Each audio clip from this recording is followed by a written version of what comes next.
It doesn't matter, I promise. All right, so listen. Go ahead, pick it up. You can face it. All right, so I'm gonna tell you about my day. All right, let me get the keys real quick.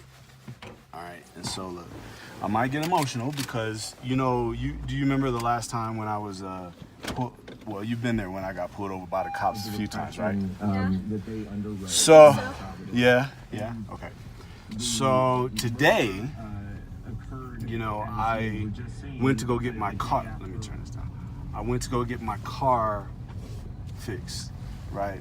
And that's why I'm driving this loaner. So I'm at Dunkin' Donuts. You've been to Dunkin' Donuts, right? Mm-hmm. Okay.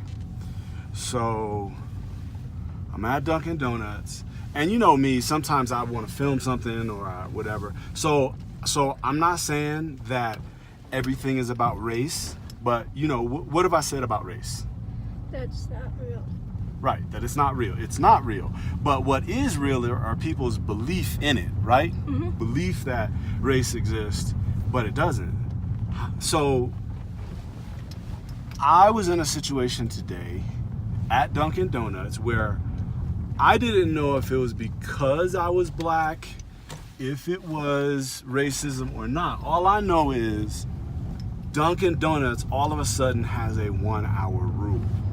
Mm-hmm. Let me explain what that means.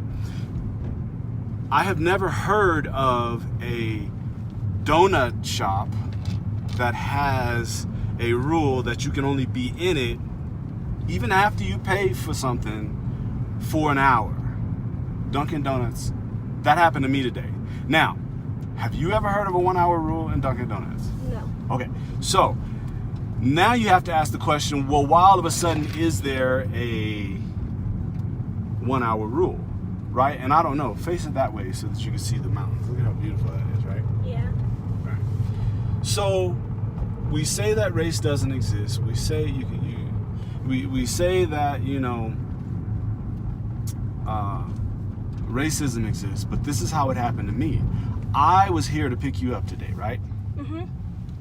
I could have missed that because I also had to talk to 3 police officers.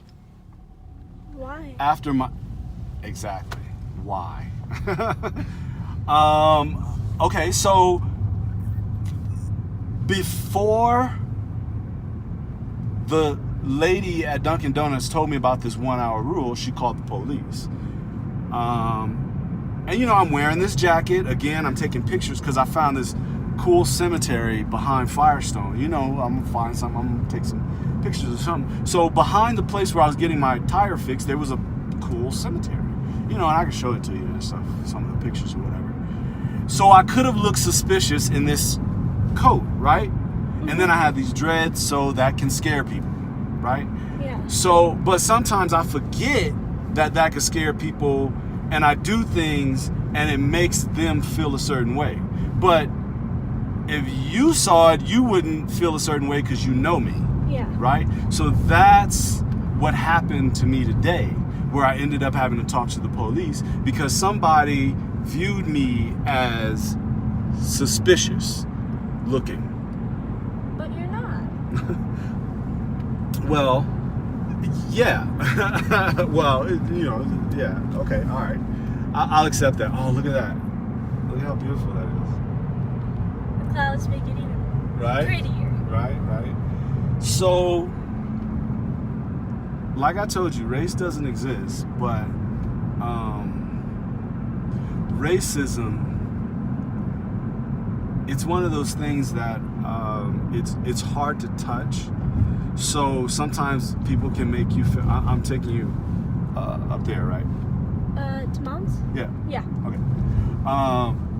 So you never know if racism is involved. Like sometimes you can know, but you have to understand the elements, and then you can point and go, oh, I know exactly what's going on there.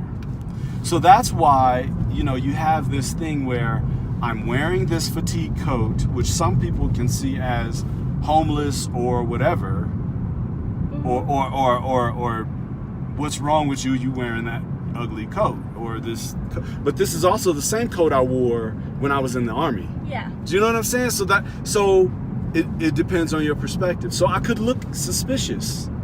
I like that coat. You do? Mm-hmm. All right.